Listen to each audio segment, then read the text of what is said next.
if you are being pushed to the point where you feel like you're giving up too much in the negotiation, say no. Right? Like, I know that seems like a mind-blowing idea to a lot of people, but like, if this isn't good for you, say, I can't do that. That won't work for us. Here's right. what I need to be That's successful. not going to work for me. Here's what I would propose as an alternative. So many people get wrapped up and pushed into positions where they're like, I guess I can, and maybe I can do a little bit more, and they feel like they're giving and giving and giving and giving and giving. Say stop. Say no. Walk away. Do something. Yeah. No deal is way better than a terrible deal. Right.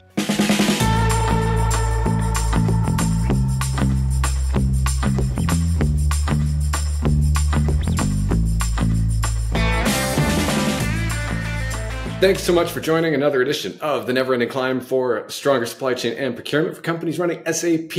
And with me today, we have Mark Raffan, a man who should need no introduction. He is the world's negotiation ninja, author, publisher, speaker. Mark, thank you so much for joining us. What a phenomenal intro. I should take you on the road with me, dude. I can carry you in a bag and just unroll you whenever I need to speak on stage. And to do my introduction is Sean. Just play the clip. There you go. Right there. It's our gift to you. Mark, one of the things that I love about the way that you show up for this community of practitioners, of people that need to negotiate stuff. We talked a while ago about how sometimes internal negotiations can be tricky, but the spirit in your book comes from a place, it felt to me like you were almost talking to a younger version of you, and like, if you had only known these things when you were younger and you had some tricky things. What is it that you hope people can take away from this book that you've offered up? And I've had a chance to go through it, and I think there's some amazing nuggets. I don't care if you were a seasoned negotiator or you're brand new to the idea that it's not just pound your fist on the table and tell somebody what you want. What is it that you want people to take away from this? Yeah, and I think you really nailed it. Like, my first time writing a book. So as a first time, when my book coach was helping me with it, she said, when you're writing, write to a specific person, not like a group of people, just one person. And so the person that I was writing to is a young salesperson that I know that sells into procurement. And the frustration that I've had for the longest time is, as a procurement person sitting on the other side of the table for many, many years, I wished at many times I could lean over the table and shake the other person and go, "You're doing it all wrong. There's so much value here that you're leaving on the table. This is insane. What are you doing?" And I'm frustrated, right? Super frustrated with that. And so this is sort of my attempt from a procurement perspective to tell salespeople, like, if you're going to negotiate with a procurement person, here's how you should be negotiating. Here's how you should approach B2B negotiation in general.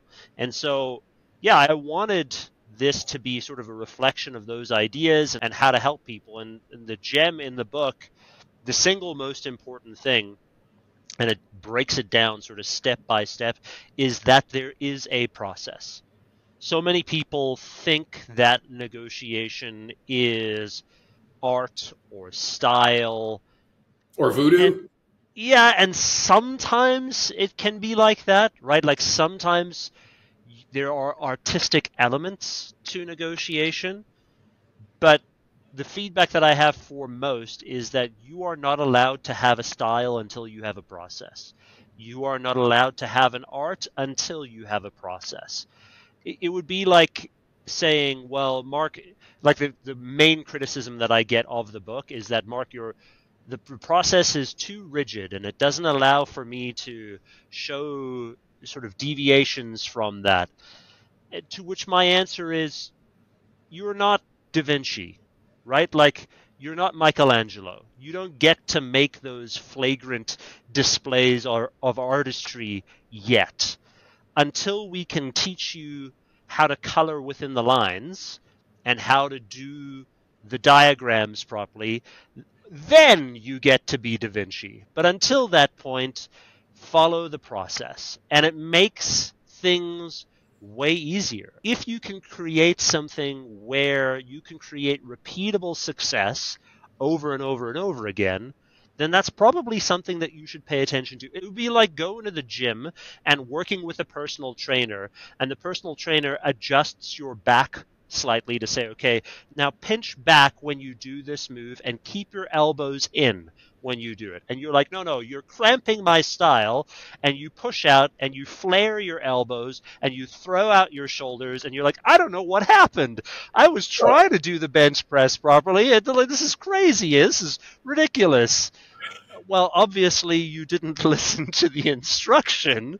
If you had listened to the instruction, everything would have been fine. This is my attempt to be able to provide that process and that instruction, because I see so many mistakes that are made in an effort to be more artistic or to quote unquote save a deal, that you end up making phenomenal and colossal mistakes. And so I take folks through a very straightforward 9-step process that'll allow them to make sure that their next negotiation is as successful as it can be. And through that 9-step process, look, there are some things that you have to do, because the book is written to be a workbook. It's written to be a guidebook. It's written to be an instruction manual. It's meant to be dog-eared. It's meant to be highlighted. It's meant to be used on an ongoing basis. The last thing that I want is for someone to read this book and go, oh, that was a nice idea, and throw it back on the shelf. I want someone to actually use the material as best they can to be able to go through it. So I've tried to make it as usable and as user-friendly as possible. So there are challenges and questions and all sorts of things that'll get you to actually apply the material, because I don't want you to just read it. I want you to apply it, because in application, that's where things become powerful. There's this famous saying, knowledge is power, and that's not true. It's the application of knowledge that is power. So if you can apply the knowledge, then things will work out great. It's kind of like this idea of, you might have been told something, you might have read something, you might have watched a video of something, but until you were applying it, you don't know it. Right. Until you are applying it, and then you can help coach somebody else on the part that you now know, because you're doing it and because you're getting consistent. There's nothing other than some theory, and it's the practice where things work. Like, it's the idea. Idea is great. You got to get the execution. Absolutely. I was thinking about a clip from a movie of where somebody's trying to dance and the guy's like, nope, nope, no, no, just take your elbows in, just move slowly, start slowly. You're probably thinking of the same movie. Yeah. And, don't Hitch, right? Phenomenal movie. Yeah. Don't try to break dance. You're just going to make a fool of yourself. Start simple, get consistent, then start to build on it. Yeah. And that's what it's all about. I mean, it's the same as every skill, right? I think what a lot of people struggle with negotiation is they believe that because they have bought something used online before, from it, like a Facebook Marketplace or a Craigslist or a Kijiji or whatever, wherever you buy your used goods. If you bought something used online and you've haggled with someone in your neighborhood, therefore you also know now how to negotiate. And that's just not reality, right? Like it would be like comparing someone who bicycles a block around their block to a competitive downhill mountain biker. It's not the same. It's completely different. But just like everything, in order to get to the level of the competitive downhill mountain biker, there are things that that person had to do to be able to get to that level. A lot of it had to do with practice. A lot of it had to do with failure. A lot of it had to do with thinking about how to do things differently, about how to be more efficient in their movements, about how to use their leg muscles differently, about how to balance better. And when you think of that within that context, then negotiation is a skill like everything else. It is a learned thing that people can get better at. Now, obviously, there are people who are more adept at communication than others. But that's also the same for sport, right? Like you'll see people with natural athletic ability that go out and play, and for a little while, at the sort of the junior level, they're better than everyone else. But if they don't practice, everyone else far eclipses them in everything that they do. And that person will have squandered their ability. The same is true for negotiation. Yes, you get people that have more of a natural ability. And also, if you practice, you will far outpace them in terms of ability and skill set. I know that there are folks out there that are still thinking, well, but I have negotiated. I'm getting good at this. But really what happens is you start out in so many things in this unconsciously incompetent kind of stage where you don't know so much, but you go in with the Dunning-Kruger effect thinking, I'm amazing at this. And then Yeah. before you know it, you're going, oh, I'm not so amazing. And then you go into that beautiful Then you state become of consciously incompetent. incompetent. And then from there, you are ready to build. And sometimes, so often, not even just sometimes, so often, there's this experience that somebody needs to have where they viscerally go, I got this, kaboom!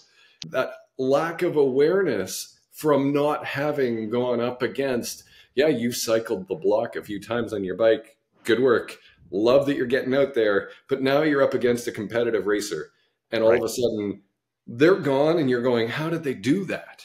Right. And That's exactly what it is. Being consciously incompetent, once you've taken that fall, is both a amazing feeling, but also the worst feeling in the world, right? Like before you knew everything, or you thought you knew everything, right? Like, oh, I just know ask how an to do 18-year-old this. anybody, right? Right, exactly. What is it? Exactly. And then you become aware of like, oh, I know nothing.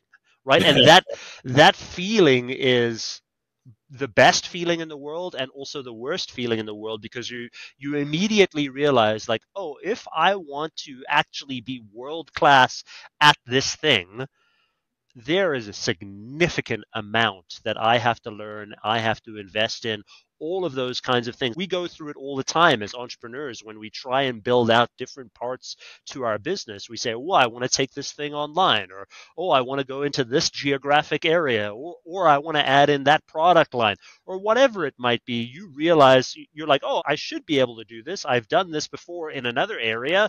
I think I can do it. And then immediately you start peeling open the layers and you're like, ooh, okay, Oh, do I really want to go down this road? And it's a beautiful realization point of like, okay, I need to, if I want to do this, I'm going to have to do it well. Now, the good thing about this for the vast majority of people is that you don't have to aspire to become world class at negotiation just to beat everyone else, because the vast majority of people don't know anything anyway. So you only have to be slightly better than above average to get completely lopsided and asymmetrical results. So in order for you to really get amazing results, you don't have to be, best of the best of the best. You just have to be a little bit better than everyone else. And what does that mean? That means that you have to just put a very little amount of work into improving that skill set. And that just could mean reading 2 or 3 different books to be able to get you to that level, and then applying that knowledge to be able to get there. It's not that hard. It just means that you have to try a little bit to be able to get there. that's what I love about the process that you've outlined, because it is so simple. It is so easy to follow, right? We think about all of these complex things Right. that are out there. You think about planes taking off and landing, and it happens all the time, but you don't take off without checking to make sure all of these things are done. And by making sure that you check these things off, Checklist Manifesto, again, another amazing book, Phenomenal book. you don't take off without checking to make sure that your tires are properly inflated, because you don't want to find out that they're flat when you land. And the consequences in negotiation of skipping some of those really simple steps Yeah. until you've built the muscle, make sure that you go through the steps that you set out, because they are simple, they're easy to follow. And until you've gotten really, really good at following the process, you're not doing it consistently. If you're not doing it consistently, you're winging it, you're flying by the seat of your pants, and you're going to fall flat on your face. And it will surprise you and shock you when you go, oh, I missed that. I shouldn't Yeah, have missed that. That's a really easy step. How did I miss that? Well, you missed it because you weren't consistent. You didn't put in the work to get consistent. You tried to wing it and you tried to break dance when you're still learning to keep your elbows in and just move a little side to side on the dance floor. yeah, and I mean, look, people get it wrong, like, unfortunately, right away in negotiation because they start off on the wrong foot. And this is where I deviate from a lot of negotiation instructors, where a lot of negotiation instructors will say, well, wait to hear what the proposal is from the counterparty so that you can evaluate how you want to respond to that thing, which on the surface sounds like good advice. But if you don't know what you want prior to going into that, you've now fallen into the trap of reacting to a proposal or to a request without knowing what you want in the first place. And now, because of that, you're now playing their game versus the opposite. So, where people go wrong right away in negotiation in terms of a process step is most of them have no idea what they want from their What good looks like. negotiations. Right. Yeah.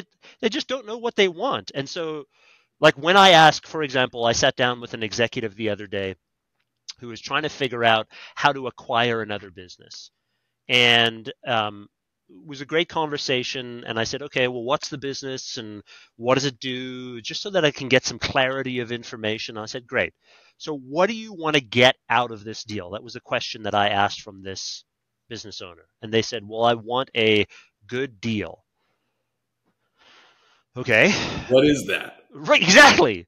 And I have to like pause there with this person to say, congratulations, like good for you. I'm glad you want a good deal. Hey, by the way, so does everyone else. So what does a good deal actually mean for you? Like what constitutes a good deal? If you were to break down what the perfect deal in this scenario would look like, what would it look like? Yeah. And they said, well, I want to make sure that I get it for a good price. And I said, okay, we're moving in the right direction. What is a good price? Like, what do you mean by that? How will you know? And then we started breaking things down further and further and further and further until we got to the building blocks of what essentially became a quote unquote good deal for this executive.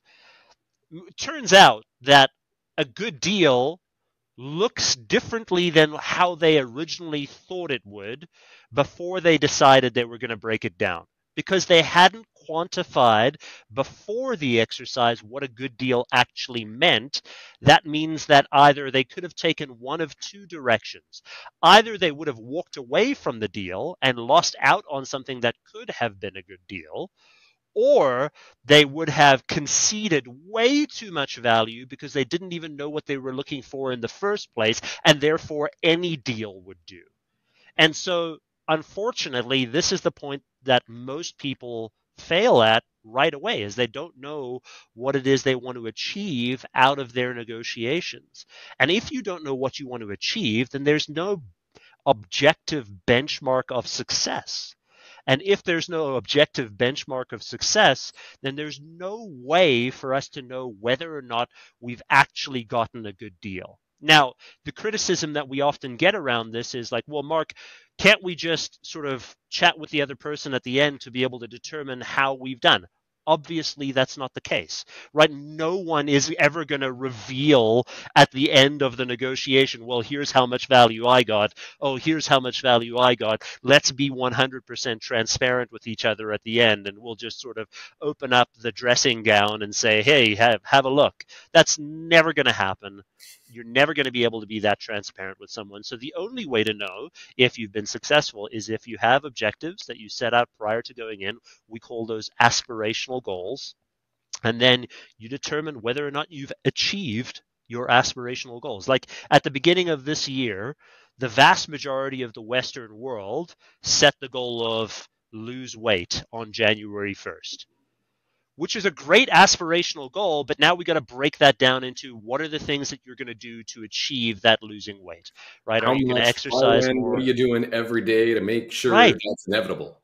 Exactly, right? Are you going to exercise more? Are you going to watch your calories? Are you going to eat more salads? Are you going to get out? Are you going to cross country ski in the winter? Like there could be a number of different things that you do to achieve that goal. That's how we break it down in the book, which seems simplistic. And that's exactly the way that I want people to think about it, because so many people add far too much complexity to negotiation, and it doesn't have to be that way. Figure out what you want, figure out the things that you're going to negotiate into the deal to achieve what you want, negotiate for those things. Pretty straightforward. The thing that I love about that, and the part that echoes in my mind, is wise words from Charlie Munger, Warren Buffett's longtime business partner. He added so much value to this world. And one of my favorite things from him is, you don't have to go after the last dollar, right? I reflect that back into a good deal does not mean that you crush the opponent or get every last dollar. Sure. And this is especially relevant for some procurement teams that try to evaluate everything as if they're all identical pencils or widgets that are completely indifferent. And it's particularly difficult when you get into services or software or some other things. But this idea of a negotiation where good is something that is good for both parties, because if you're trying to take the last dollar, you get a reputation of being the last person, the last team, the last company that anybody ever wants to talk to or deal with. And that will cost you far more in the long run. And this, I think, is one of those beautiful things in negotiation of getting to what good looks like means it's success. I don't want to call it win-win because that's not always exactly what you end up with, but getting to something that both parties can feel good about and come away from with something that they can call success. And I love the idea that success is not always. Sometimes there are win-lose scenarios, but in a lot of the negotiations where it's sales getting into procurement or procurement dealing with sales, if it's starting off on the I'm taking the last dollar, it usually sets things off on the wrong foot, doesn't it? Yes, and I'll push back a little bit on this respectfully. So Yeah. I want the listeners to be cautious of falling into the trap of the ideology of win-win, because it's dogmatic and there's a religiosity about it that Yeah. I think is very dangerous. Now, when I say things like that, people automatically assume that, oh, if Mark doesn't believe in win-win, therefore he must believe in win-lose. It's not that simple. No, actually, because they're built on the same premise. There is no way for us to determine who, quote unquote, won. Yes. So that means that in order for us to be successful in this negotiation, I have to negotiate for the things that I have objectives on. You have to negotiate for the things that you have objectives on. But also, it is not my responsibility to ensure that you get a quote unquote win. Yeah. That's your responsibility. Yes. And my responsibility is to ensure that I get value out of the negotiation. And this is a very important point that I think a lot of people need to dwell on. If you are being pushed to the point where you feel like you're giving up too much in the negotiation, say no. Right? Like, I know that seems like a mind-blowing idea to a lot of people, but like, if this isn't good for you, say, I can't do that. That won't work for us. Here's Right. what I need to be That's successful. not going to work for me. Here's what I would propose as an alternative. So many people get wrapped up and pushed into positions where they're like, I guess I can, and maybe I can do a little bit more, and they feel like they're giving and giving and giving and giving and giving. Say stop. Say no. Walk away. Do something. Yeah. No deal is way better than a terrible deal. Right. This is such good advice, right? Like, no deal is way better than a terrible deal. I don't know about you, Sean, but I certainly have been involved in deals where I've done the deal in the past, and it was early on in my career, and I go, oh, what have I done? Right? You wake up the next morning, and you're like, oh, that was a bad decision. Almost like waking up after a bad date and taking that person home, and you're like, this was a terrible mistake. I should never have done this. That's exactly the situation that a lot of people find themselves in after doing a terrible deal. You're like, I should never have done this, right? So in the book, we talk about creating specific parameters so that you don't do those things, right? Give yourself restrictions. Yeah. Create those restrictions for yourself so that you don't make stupid mistakes. Yeah. In many ways, a lot of people feel like that's stopping them from doing something creative, like we talked about earlier, when in fact it just helps you to make better quality decisions. Absolutely. I know I can think back to a deal 4, 5, 6 years ago where the promise was, as part of the negotiation, yeah, we're going to do, the reference, the testimonial, et cetera. And our team went to the wall to go do that. And then at the last minute, out comes the legal compliance team that says, no, you're not allowed to do that. And we're like, well, we've already done the work and we'd already agreed on the price based on you doing that. And you kind of look back at the contract that our team had put together and you go, well, I guess we made a hard commitment in exchange for a soft wish. Right. And those are terrible, terrible trades. So Yeah. those, I think, over time, you learn to make sure that those hard commits are exchanged for hard commits. Or Yeah. if not a hard commit, then you don't make, or you undo, or you offset, or you reduce the risk of, and you change hard commit for hard commit. And I think those are beautiful things to learn the hard way. And I know our team, myself included, have had at least one of those, probably more. But Mark, the problem is, especially if you're on the sales side of the conversation, you live in a world of hope. And hope is wonderful and amazing, but it's very dangerous to anchor a career on. So if you're like usually a terrible strategy, right? So you're hoping that they reciprocate, right? yeah, Oh, I'll do this, and then they say something to you like, "Well, we could look at that in the future," and you're like, "Ooh, that's good enough for me." No, yeah. that's a terrible mistake. You've just made a dangerous error. You've conceded something, and they haven't conceded anything to you. You know what they've conceded? Nothing. In fact, they've extracted more hope from you. And so this is a really difficult spot, and it's hard for a lot of salespeople to sort of wrap their heads around. But if you're not getting something back that's of at least some substance in that, then don't make that commitment. The advice that I give to a lot of people is, look, when you make a concession, you make that concession conditional on getting something that's of equal or greater value in return. Because if I don't get something that's of equal or greater value in return, then I'm now at a trade deficit, right? Like I've lost money on that. Like everything that you learned trading baseball cards as a kid or hockey Yeah, cards or whatever you traded, that's yeah, how I want you to negotiate, right? I'm yeah, not going to give away a rookie Wayne Gretzky card without knowing full value what I'm getting in return for that. And I'm definitely not going to give it up on the hope that you give me something in the future.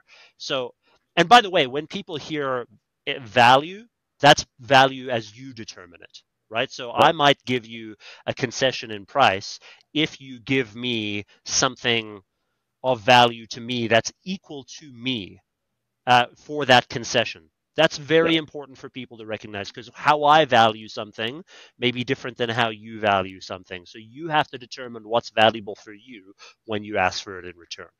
Yep. Some teams are out there saying, yeah, we're going to move everybody from 30 days to 60 days. Right. And they forget that what they're actually asking to do is to borrow money for an extra month. For an extra 30 days. Right? They forget that what they're doing is they're asking for credit. Right. They're asking to borrow money, but they're looking at it internally as, oh, this is good. We don't pay for another 30 days. Of course they'll all just do this because they're grateful for the business. Well, I don't know that it always works out that way. There's several. Yeah, the unfortunate reality is that most teams just take it, right? Like, and that's why they do it, because they know that the vast majority of people who get that official notice from the CFO, right? Everyone gets the letter. Hey, we're extending out payment terms from net 30 to net 90. Congratulations, you're on the hook for 2 more months. The vast majority of teams are going, I guess. Okay. No, you don't have. They've just asked for a concession. By the way, they can't demand that. You can now ask for something in return. That's now a negotiation. I remember a conversation like that where, the deal was already done and then it was handed over to procurement. Of course, every procurement person's dream And our team was having the conversation, and the procurement person was saying, no, you're going to be on 60 days. Well, the last work that we've done with you has been, the last software was at 30 days, and you want this to be 60 days? Well, and of course the expectation from this procurement person was, well, we're just going to do need that. you to do it at 60 days then. It's like, well, listen, so you mean you want to borrow money from us for an extra 30 days? Right. And this was a completely foreign concept to the person because they'd never really thought about it from the other end of the equation. And they were starting to ask questions as if they were the one loaning the money instead of they were the one borrowing the money. Right. And it's just a fundamental kind of lack of understanding of what it is they were actually trying to negotiate. And I think that gets back to the process of what are you negotiating? Why does it matter? And what does the other person, as best as you can imagine, what are they going to think about this? And I love the way that you set it out as a process. Mark, if you have something that you hope everybody, either in sales or in negotiation or in procurement, in these teams, because everybody needs to negotiate something at some point, whether it's what you're going to have for dinner or what movie you're going to watch or what. Love helping the kids negotiate with each other over what movie you're going to watch. It's a brilliant exercise to help them learn how to negotiate, make a plan, and then how that trails over across multiple movie nights. But you can help kids learn some of this. You can help adults learn some of this. What do you want to make sure somebody learns and remembers, say, 6 months from now when they think back on having heard this interview with you? There's 3 things I want you to take away. Number 1, go buy this book. You can find it on Amazon, 9 Secrets to Win Deals and Influence Stakeholders. Number 2, don't just buy this book. Buy other books. Because there are things in here that I talk about that a lot of people disagree with. I have not presented the way to negotiate it. I present a way to negotiate. So please don't limit yourself to just one idea.